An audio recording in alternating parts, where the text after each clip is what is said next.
நம்முடைய ஆண்டவரும் இரட்சகருமாகிய இயேசுவின் நாமத்தில் உங்கள் அனைவருக்கும் வணக்கம், வாழ்த்துதல், ஸ்தோத்திரம்.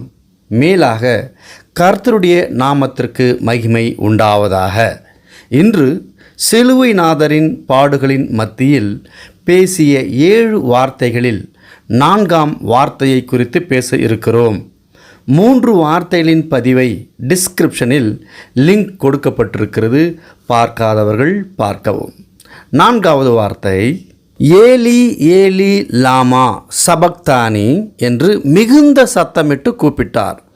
அதற்கு என் தேவனே என் தேவனே ஏன் என்னை கைவிட்டீர் என்று அர்த்தமாம். ஆண்டவராகிய இயேசு தன் பிதாவின் இடத்தில் ஏன் என்னை கைவிட்டீர் என்று மிகுந்த சத்தமிட்டு கூப்பிட்டார். நம்முடைய இரட்சகர் நிதர்சனமானவர் என்றால் சாதாரணமாக என்று பொருள். உள்ளதை உள்ளதென்றும் இல்லாததை இல்லாததென்றும் அவர் வார்த்தைகளில் உண்மை உள்ளவர், அவர் உண்மையானவர். ஆனால் சிலுவையில் அறையப்பட்ட இயேசு ஏலி ஏலி லாமா சபக்தானி என்று மிகுந்த சத்தமிட்டு கூப்பிட்டார். அதற்கு என் தேவனே என் தேவனே ஏன் என்னை கைவிட்டீர் என்று அர்த்தமாம். ஆண்டவராகிய இயேசு 100% மனுஷனாகவும் 100% தெய்வீக தன்மை கொண்டவராக இருக்கிறார் என்று நம்முடைய கடைசி பதிவிலே அதை குறித்து நாம் தெளிவாக கவனித்தோம். பார்க்காதவர்கள் அதை பார்க்கும்படி அன்போடு கேட்டுக்கொள்கிறேன். எபிரேயர் 5ஆம் அதிகாரம் 7வது வசனம், அவர் மாம்சத்திலிருந்த நாட்களில் தம்மை மரணத்தினின்று ரட்சிக்க வல்லமையுள்ளவரை நோக்கி பலத்த சத்தத்தோடும் கண்ணீரோடும் விண்ணப்பம் பண்ணி வேண்டுதல் செய்து தமக்கு உண்டான பயபக்தியின் நிமித்தம் கேட்கப்பட்டு. ஆண்டவராகிய இயேசு பிதாவினிடத்தில் ஏன் என்னை கைவிட்டீர் என்று மிகுந்த சத்தமிட்டு கூப்பிட்டார் என்றால் பிதாவானவர் கைவிட்டார் என்றே பொருள். அதில் மாற்று கருத்து இல்லை. இங்கே நாம் கவனிக்க வேண்டியது என்ன என்றால், ஏன் பிதா தம் ஒரே பேரான குமாரனை கைவிட்டார் என்பதல்ல, அதைவிட மேலானது பிதாவினுடைய சித்தம். அதாவது பிதாவுக்கும் குமாரனுக்கும் இடையேயான ஒப்பந்தம், உடன்படிக்கை. பிதா தன் மகனுக்கு கொடுக்கப்பட்ட கட்டளை, குமாரன் அதை எடுத்துக்கொண்டு அதன்படி கீழ்ப்படிந்ததை நாம் இங்கே கவனிக்க முடியும். பிதா குமாரனுக்கு இட்ட கட்டளை, குமாரனின் கீழ்ப்படிதல். மரணம் வந்தாலும் நமக்கு இடையே கட்டப்பட்ட ஒப்பந்தம் உடைக்கப்படுவதில்லை. என்னென்ன துன்பம் வந்தாலும் நான் கட்டளைகளை கைவிடுவதில்லை என்பதே குமாரனின் உடன்பாடு. ஆம், அவர் சத்தமிட்டு அழுதார், உண்மைதான். ஏன் என்றால் அவர் மாம்சத்திலிருந்த நாட்களில் தம்மை மரணத்தினின்று ரட்சிக்க வல்லமையுள்ளவரை நோக்கி பலத்த சத்தத்தோடும் கண்ணீரோடும் விண்ணப்பம் பண்ணி. ஆம், இது நடந்தே ஆக வேண்டும். இது தேவ நீதி, தேவ சித்தம். பிதாவின் சித்தம் நடந்தாலொழிய நாம் ரட்சிக்கப்படுவதில்லை, மனுஷருக்கு விமோச்சனம் இல்லை. 1 யோவான் 2:2 நம்முடைய பாவங்களை நிவர்த்தி செய்கிற கிருபாதார பலி அவரே.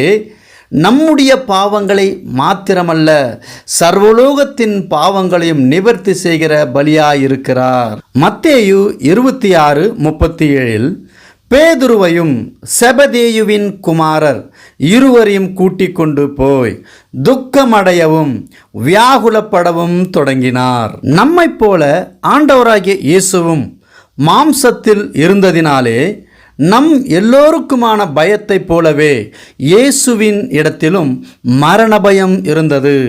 இயேசு கடைப்பிடித்தது தன் பிதாவின் சித்தம் செய்வதில் மட்டுமே, ஆனால் சரீரத்தில் துக்கம் கொண்டவராக என்று வார்த்தை சொல்லுகிறது.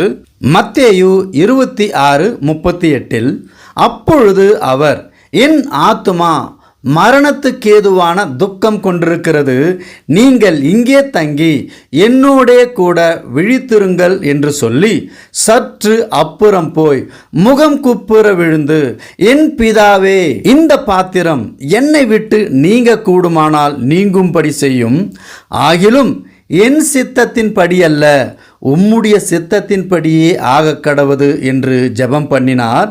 பின்பு அவர் சீஷர்களிடத்தில் வந்து அவர்கள் நித்திரை பண்ணுகிறதைக் கண்டு பேதுருவை நோக்கி, நீங்கள் 1 மணி நேரமாவது என்னோடு கூட விழித்திருக்க கூடாதா?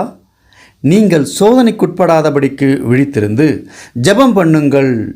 ஆவி உற்சாகம் உள்ளது, மாம்சமோ பலவீனம் உள்ளது என்றார். ஆண்டவராகிய இயேசு மறுபடியும் 2ஆம் தரம் போய், என் பிதாவே, இந்த பாத்திரத்தில் நான் பானம் பண்ணாலொழிய இது என்னை விட்டு நீங்க கூடாததாகில் உம்முடைய சித்தத்தின்படி ஆகக் கடவது என்று ஜெபம் பண்ணினார். அவர் திரும்ப வந்தபோது அவர்கள் மறுபடியும் நித்திரை பண்ணுகிறதை கண்டார். அவர்களுடைய கண்கள் மிகுந்த நித்திரை மயக்கம் அடைந்திருந்தது. அவர் மறுபடியும் அவர்களை விட்டு போய் 3ஆம் தரமும் அந்த வார்த்தைகளையே சொல்லி ஜெபம் பண்ணினார். அது என்ன என்றால், என் பிதாவே, இந்த பாத்திரம் என்னை விட்டு நீங்க கூடுமானால் நீங்கும்படி செய்யும். ஆகிலும் என் சித்தத்தின்படி அல்ல, உம்முடைய சித்தத்தின்படியே ஆகக்கடவுது என்று ஜெபம் பண்ணினார். பிதாவின் சித்தம் நிறைவேற வேண்டுமானால் தன் குமாரனை கைவிடப்பட வேண்டும். தன் குமாரனை பிதா கைவிட்டாலொழிய ஜீவ பலியாக ஒப்பு கொடுக்க இயலாது. ஆகவே தன் குமாரன் சிலுவையிலே பாடுகள் பட்டு ஆக வேண்டிய கடமை கட்டாயம் இருக்கிறதினால் 3 முறை பிதாவினிடத்திலே, இந்த பாத்திரம் என்னை விட்டு நீங்க கூடுமானால் நீங்கும்படி செய்யும் என்றால், என் சரீரத்தை விட்டு ஜீவனை பிரிப்பது உமது சித்தமானால் நீங்கும்படி செய்யும். ஆகிலும் என் சித்தத்தின்படியல்ல, உம்முடைய சித்தத்தின்படியே ஆகக்கடவுது என்று ஜெபம் பண்ணினார். ஆனாலும் சரீர பிரகாரமாக அவருக்கு வலிகளும் வேதனைகளும் வியாகுலமும் நிறைந்திருக்கிறதை கவனிக்க இயலுகிறது. ஆண்டவராகிய இயேசு வல்லமையுள்ளவர், அதிசயமானவர், சர்வ அதிகாரம் நிறைந்தவர். ஆகிலும் பிதாவின் சித்தம் நிறைவேற வேண்டி சரீரத்தில் இயேசு பாடுகளை அனுபவிப்பதற்காக தேவன் அவரை கைவிட்டார் என்றே சொல்ல வேண்டும். பிதா தன்னுடைய குமாரனுக்கு கொடுக்கப்பட்ட தெய்வத்தன்மையை எடுத்துக்கொண்டார் என்பதில் சந்தேகமில்லை. ஏனெனில் நடக்க இருக்கும் சம்பவம் சாத்தானின் கண்களுக்கு விளக்கப்பட்டிருக்கிறது. ஏனெனில் மனுஷன் மண்ணிலிருந்து எடுக்கப்பட்டான், மண்ணுக்குள் போகிறான். ஆம், இயேசுவும் மரணித்தால் இயேசுவின் அத்தியாயம் முடிந்தது என்றே சாத்தான் எண்ணினான். உயிர்த்தெழுதல் உண்டு என்று அறியாததினாலே இயேசுவுக்கு நடக்கும் அநீதிக்கெல்லாம் சாத்தானானவன் மௌனம் காத்தான் என்றே சொல்ல வேண்டும். இது பிதாவின் ரகசியம். இதை குறித்து இயேசுவுக்கும் ரகசியமாகவே வைக்கப்பட்டது என்று சொல்ல வேண்டும். ஏனென்றால் அவர் மாம்சத்தில் இருந்தார். இயேசு பிதாவினிடத்தில் எப்பொழுது இந்த பாத்திரம் என்னை விட்டு நீங்க கூடுமானால் நீங்கும்படி செய்யும், ஆகிலும் என் சித்தத்தின்படி அல்ல, உம்முடைய சித்தத்தின்படியே ஆக கடவுது என்று ஜெபம் பண்ணினாரோ, அப்பொழுதே பிதாவானவர் தன்னுடைய குமாரனை கைவிட்டார் என்றே சொல்ல வேண்டும். ஏனென்றால் பின்பு அவர் தம்முடைய சீஷர்களிடத்தில் வந்து, இனி நித்திரை பண்ணி இளைப்பாருங்கள், இதோ மனுஷகுமாரன் பாவிகளுடைய கைகளில் ஒப்பு கொடுக்கிற வேலை வந்தது, என்னை காட்டி கொடுக்கிறவன் இதோ வந்துவிட்டான், எழுந்திருங்கள் போவோம் என்றார். ஆம், பிதாவானவர் தன்னுடைய மகனை கைவிட்டார் என்பதே இதனுடைய பொருளாக இருக்கிறது. அதே சமயம் தேவன் தன்னுடைய குமாரனாகிய இயேசுவினிடத்தில் கொடுக்கப்பட்ட எல்லா அதிகாரத்தையும் திரும்ப பெற்றுக்கொண்டார் என்றே சொல்ல வேண்டும். ஏனெனில் அவர் இப்போது மாம்சத்தில் பாடுகள் பட தேவன் அவருக்கு அனுமதி கொடுத்திருக்கிறார். நமக்காக தேவகுமாரன் பூமியில் உதித்தார், நன்மைகள் பல செய்தார். நம்மை மீட்க குமாரனுக்கு கட்டாயமானதால் மனுஷகுமாரனாக பிறந்து பாவம் இல்லாத பரிசுத்தரானபடியால் தன் மகனை ஜீவ பலியாக ஒப்பு கொடுத்தார். குமாரனாகிய இயேசுவும் அதை ஏற்றுக்கொண்டார். ஜீவ பலியாக ஒப்பு கொடுத்தார். ஆனால் என்னென்ன பாடுகள் பட இருக்கிறார் என்று சரீரத்தில் இருக்கும் இயேசுவுக்கு புதிராக இருந்திருக்கக்கூடும். அது நடக்க வேண்டியதாய் இருந்தது. தீர்க்கதரிசிகளால் முன்னறிவிக்கப்பட்டும் இருந்தது. மத்தேயு 27:11 இயேசு தேசாதிபதிக்கு முன்பாக நின்றார். தேசாதிபதி அவரை நோக்கி, நீ யூதருடைய ராஜாவா என்று கேட்டான். அதற்கு இயேசு, நீர் சொல்லுகிறபடிதான் என்றார். பிரதான ஆசாரியரும் மூப்பரும் அவர் மேல் குற்றம் சாட்டுகையில் அவர் மாறுதரம் ஒன்றும் சொல்லவில்லை. அப்பொழுது பிலாத்து அவரை நோக்கி, இவர்கள் உன்மேல் எத்தனையோ குற்றங்களை சாட்டுகிறார்களே, நீ அவைகளை கேட்கவில்லையா என்றான். அவரோ ஒரு வார்த்தையும் மாறுதரமாக சொல்லவில்லை. அதனால் தேசாதிபதி மிகவும் ஆச்சரியப்பட்டான். மத்தேயு 26:67 அப்பொழுது அவருடைய முகத்தில் துப்பி அவரை குட்டினார்கள். சிலர் அவரை கன்னத்தில் அறைந்து, கிறிஸ்துவே, உம்மை அடித்தவன் யார்? அதை ஞான திருஷ்டினால் எங்களுக்கு சொல்லும் என்றார்கள். தேவன் தன் குமாரனை ஒருபோதும் விட்டு கொடுக்கவில்லை. எப்போதும் ஒன்றாகவே இருந்தார்கள். ஆனால் ஜீவ பலியாக ஒப்பு கொடுத்து தேவனால் கைவிடப்பட்டதினாலே தேவகுமாரனுக்கு நடக்கிற அவலங்கள் எத்தனை! இன்னும் முடியவில்லை, இருக்கிறது. தன் ஜீவன் சரீரத்தை விட்டு போகும் வரை நிந்தனைகளை அனுபவித்தார். மத்தேயு 27:27 அப்பொழுது தேசாதிபதியின் போர் சேவகர் இயேசுவை தேசாதிபதியின் அரண்மனையிலே கொண்டு போய் போர் சேவகரின் கூட்டம் முழுவதையும் அவரிடத்தில் கூடிவர செய்து அவர் வஸ்திரங்களை கழற்றி சிவப்பான மேலங்கியை அவருக்கு உடுத்தி முள்ளுகளால் ஒரு முடியை பின்னி அவர் சிரசின் மேல் வைத்து அவர் வலது கையில் ஒரு கோலை கொடுத்து அவர் முன்பாக முழங்கால் படியிட்டு, யூதருடைய ராஜாவே வாழ்க என்று அவரை பரியாசம் பண்ணி அவர் மேல் துப்பி அந்த கோலை எடுத்து அவரை சிரசில் அடித்தார்கள். அவரை பரியாசம் பண்ணின பின்பு அவருக்கு உடுத்தின மேலங்கியை கழற்றி அவருடைய வஸ்திரங்களை அவருக்கு உடுத்தி அவரை சிலுவையில் அறையும்படி கொண்டு போனார்கள். ஆண்டவராகிய இயேசு தன்னுடைய தோள்களில் சிலுவையை சுமந்த வண்ணமாக கொல்கதா மலையை நோக்கி வந்து கொண்டிருக்கிறார். அப்பொழுது கசப்பு கலந்த காடியை அவருக்கு குடிக்க கொடுத்தார்கள். அவர் அதை ருசி பார்த்து குடிக்க மனதில்லாமல் இருந்தார். மட்டுமல்ல, அவரை சிலுவையில் அறைந்த பின்பு அவர்கள் சீட்டு போட்டு அவருடைய வஸ்திரங்களை பங்கிட்டு கொண்டார்கள்.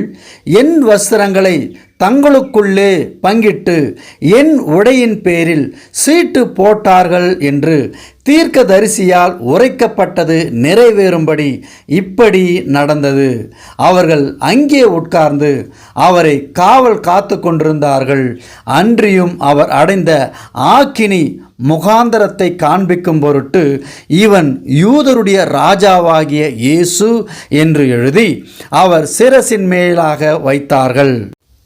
பிதாவாகிய தேவன் நம் எல்லாரையும் மீட்க வேண்டி நம்முடைய ஆத்மா அழிவிலிருந்து காப்பாற்றப்பட வேண்டுமானால் பாவமில்லாத தன் மகனாகிய இயேசுவை பலியிட வேண்டிய அவசியம் ஆனபடியால் பாவசேற்றில் தான் செய்வது பாவம், அநீதி, அதர்மம் என்றும் அறியாத பொல்லாதவர்களுக்காக தம்முடைய ஒரே பேரான குமாரனை தண்டிக்கும் பொருட்டாக நம் மீது அன்பு கொண்டார். தேவன் நம்மை ரட்சிக்கும் பொருட்டு தன் குமாரனை சிலுவையில் அந்தோ கொடூரம், அலட்சியம், அவதூறு, இலட்சை, பாடுகள், கஷ்டங்கள், நிந்தனைகள், ஆம், தமக்காக வந்தார். ஆனால் தம்முடைய ஜனத்தாரோ தம்மை ரட்சிக்க வந்தவருக்கு அவர்கள் செய்த அவலங்களுக்கு பூமியும் வானமும் காண முடியாமல் பூமியெங்கும் அந்தகாரம் சூழ்ந்தது, இருள் சூழ்ந்தது, நீதி அழிந்தது, அதர்மம் தலை தூக்கியது. ஒரு பாவமும் அறியாத, செய்யாத, பரிசுத்த தேவகுமாரனாகிய இயேசு கிறிஸ்துவுக்கு நடந்த அந்த அநீதிக்கு சூரியனும் ஒளியை கொடுக்க மறுத்தான். பூமி அதிர்ந்தது, வெள்ளம் பெருக்கெடுத்தது, நிலநடுக்கம் ஏற்பட்டது, கடல் தன் எல்லையை மீறியது, பூமி தன் வெப்பத்தை எரிமலையாக உமிழ்ந்தது. இதற்கெல்லாம் காரணம் பரிசுத்தருக்கு நடந்த அநீதி, கொடுமை, அதர்மம் தன் சரீர வலிகளால், பாடுகளால், வேதனைகளால், நிந்தனையினால் ஏலி ஏலி லாமா சபக்தானி என்று மிகுந்த சத்தமிட்டு கூப்பிட்டார். அதற்கு என் தேவனே, என் தேவனே, ஏன் என்னை கைவிட்டீர் என்று அர்த்தமாம். இயேசு கிறிஸ்து நமக்காக நம்மை மீட்க தன்னை ஒப்பு கொடுத்த அவர் பட்டு கொண்டிருக்கிற பாடுகளை பார்த்தோம். ரட்சிப்பு என்பது நமக்கு இலவசமாக கொடுத்தார். ஆனால் அவர் நமக்கு இலவசமாக கொடுக்க அவர் அதற்கு என்ன விலையை கொடுத்தார் என்று நாம் பார்த்து கொண்டிருக்கிறோம். ஏசாயா 53:10 கர்த்தரோ அவரை நொறுக்க சித்தமாகி அவரை பாடுகளுக்கு உட்படுத்தினார். அவருடைய ஆத்துமா தன்னை குற்ற நிவாரண பலியாக ஒப்பு கொடுக்கும்போது அவர் தமது சந்ததியை கண்டு நீடித்த நாட்களாய் இருப்பார். கர்த்தருக்கு சித்தமானது அவர் கையினால் வாய்க்கும். பிதாவாகிய தேவன் தன் ஒரே பேரான குமாரனை நமக்காக நொறுக்க சித்தமாகி அவரை பாடுகளுக்கு உட்படுத்தினார் என்றால் காரணம் நாம் நம் ஆத்மாவை காப்பாற்றப்பட வேண்டுமானால் ரட்சிக்கப்பட வேண்டும் என்பதே. 2 கொரிந்தியர் 5:21 நாம் அவருக்குள் தேவனுடைய நீதியாகும்படிக்கு பாவம் அறியாத அவரை நமக்காக பாவமாக்கினார். ஏசாயா 59:2 உங்கள் அக்கிரமங்களே உங்களுக்கும் உங்கள் தேவனுக்கும் நடுவாக பிரிவினை உண்டாக்குகிறது. உங்கள் பாவங்களே அவர் உங்களுக்கு செவி கொடாதபடிக்கு அவருடைய முகத்தை உங்களுக்கு மறைக்கிறது. ஏசாயா 53:6 நாம் எல்லாரும் ஆடுகளைப் போல வழி தப்பி திரிந்து அவனவன் தன் தன் வழியிலே போனோம். கர்த்தரோ நம்மெல்லாருடைய அக்கிரமத்தையும் அவர் மேல் விழப்பண்ணினார். நமக்கு கிடைக்க வேண்டிய தண்டனை, நாம் செய்த அநீதி, நாம் செய்த துரோகம், நாம் செய்த நம்பிக்கை துரோகம், வஞ்சனை, பாவம், மோசம், துரோகம், களவு, வேசித்தனம் எல்லாவற்றுக்கும் பலனாக அவர் பாடுகளை அனுபவித்து நமக்கு ரட்சிப்பினை கொடுத்தாரே குமாரனாகிய இயேசு கிறிஸ்து. 1 பேதுரு 2:24 நாம் பாவங்களுக்கு செத்து நீதிக்கு பிழைத்திருக்கும்படிக்கு அவர் தாமே தமது சரீரத்திலே நம்முடைய பாவங்களை சிலுவையின் மேல் சுமந்தார். அவருடைய தழும்புகளால் குணமானீர்கள். யோவான் 8:29 என்னை அனுப்பினவர் என்னுடனே கூட இருக்கிறார். பிதாவுக்கு பிரியமானவைகளை நான் எப்பொழுதும் செய்கிறபடியால் அவர் என்னை தனியே இருக்க விடவில்லை என்றார். ஆனால் கர்த்தரோ அவரை நொறுக்க சித்தமாகி அவரை பாடுகளுக்கு உட்படுத்தினார். அவருடைய ஆத்துமா தன்னை குற்ற நிவாரண பலியாக ஒப்பு கொடுக்கும் பொழுது அந்தோ அவர் படும் பாடுகளை இதுவரை கேட்டோம் அல்லவா? ஆம், அன்றியும் வானத்திலிருந்து ஒரு சத்தம் உண்டாகி இவர் என்னுடைய நேசகுமாரன், இவரில் பிரியமாய் இருக்கிறேன் என்று உரைத்ததல்லவா? ஆனால் இன்றோ சங்கீதம் 22 என் தேவனே, என் தேவனே, ஏன் என்னை கைவிட்டீர்? எனக்கு உதவி செய்யாமலும் நான் கதறி சொல்லும் வார்த்தைகளை கேளாமலும் ஏன் தூரமாயிருக்கிறீர்? என் தேவனே, நான் பகலிலே கூப்பிடுகிறேன், உத்தரவு கொடீர். இரவிலே கூப்பிடுகிறேன், எனக்கு அமைதல் இல்லை. இஸ்ரவேலின் துதிகளுக்குள் வாசமாயிருக்கிற தேவரீரே பரிசுத்தர். ஆம், என்னுடைய விருப்பத்திற்கு செய்யாமல் என் பிதா எதை சொன்னாரோ அதையே நான் செய்தேன். என்னுடைய விருப்பத்தை இந்த பூமியில் நான் செய்யவில்லை என்று தேவனுக்கு கீழ்ப்படிந்தாரே. 1000 கஷ்டங்களும் தொல்லைகளும் நிந்தனைகளும் வேதனைகளும் வந்த போதிலும் ஏசாயா 53:7 அவர் நெருக்கப்பட்டும் ஒடுக்கப்பட்டும் இருந்தார், ஆனாலும் தம்முடைய வாயை அவர் திறக்கவில்லை. அப்படிப்படும்படி கொண்டு போகப்படுகிற ஒரு ஆட்டுக்குட்டியைப் போலவும், தன்னை மயிர் கத்திரிக்கிறவனுக்கு முன்பாக சத்தமிடாதிருக்கிற ஆட்டைப் போலவும் அவர் தம்முடைய வாயை திறவாதிருந்தார். ஆண்டவராகிய இயேசு பாடுகளின் மத்தியிலும் பிதாவிற்கு கீழ்ப்படிவதே மேன்மை என்று நிரூபணம் செய்தார். சரீரம் பதைத்தது, ஆயினும் இறுதி வரை தன் கீழ்ப்படிதலை உறுதிப்படுத்தினார். ஆண்டவராகிய இயேசு கிறிஸ்து சிலுவையில் பேசின 4ஆம் வார்த்தையில் நாம் கற்றுக்கொள்வது என்னவென்றால், கீழ்ப்படிதல், உறுதியாக நிலை நிற்பது, விசுவாசத்தால் ஜீவ கிரீடத்தை பெற்றுக்கொள்வது. சிலுவையில் ஆண்டவராகிய இயேசு கிறிஸ்து பேசின 5ஆம் வார்த்தையை அடுத்து பார்க்க இருக்கிறோம். அதுவரை உங்களிடமிருந்து விடைபெறுகிறேன். கர்த்தர் நம் எல்லோரையும் ஆசீர்வதித்து வழி நடத்தி அவருடைய பாதையில் அழைத்து செல்வாராக. ஆமேன்.